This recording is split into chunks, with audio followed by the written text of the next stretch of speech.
తిరుమల శ్రీవారి గర్భాలయ నమూనాతో non veg hotel నిర్వహిస్తుండడం వివాదాస్పదమవుతోంది. Tirumala శ్రీవారి ప్రతిష్టను వ్యాపారులు వాడుకుంటున్న ఘటనలు ఎక్కువైపోయాయి.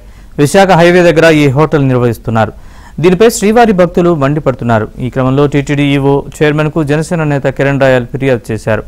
ఇలాంటివి పునరావృతం కాకుండా విజిలెన్స్ స్పెషల్ వింగ్ ఏర్పాటు చేయాలని కిరణ్ రాయల్ కోరారు.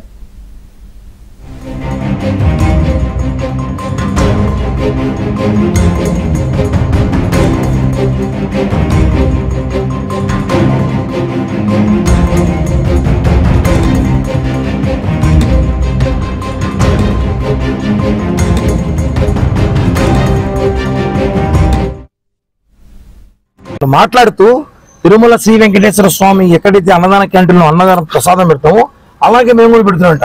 ఒరే విధవ, మేమేమైనా నాన్ వెజ్ పెడుతున్నామా? మేము ప్యూర్ వెజిటేరియన్ భక్తులకు పెడుతుంటే అతను బుద్ధుందా, అసలు బుర్రుందా లేదో ఏమనుకుంటున్నారు? అక్కడ కొంత భక్తులు ప్రశ్నిస్తే 2 టేబుల్ మాత్రం మేము వెజిటేరియన్ పెడతారంట, మిగతా నాన్ వెజ్ పెడతారంట. అంటే విధవగా కనిపిస్తారు మీకు అందరికీ. వెంకటేశ్వర భక్తులు అంటే ఆడుకుంటారా? మొన్న ఏందో ఒకటి పాట పెట్టి సినిమా తీస్తాడు, నిన్న ఒకటేమో గేమ్ పెట్టి గేమ్ ఆడాడు, వెంకటేశ్వరంతో గేమ్లో డాలర్ సూచన చేశాడు. ఈరోజు హోటల్ పెడతారు.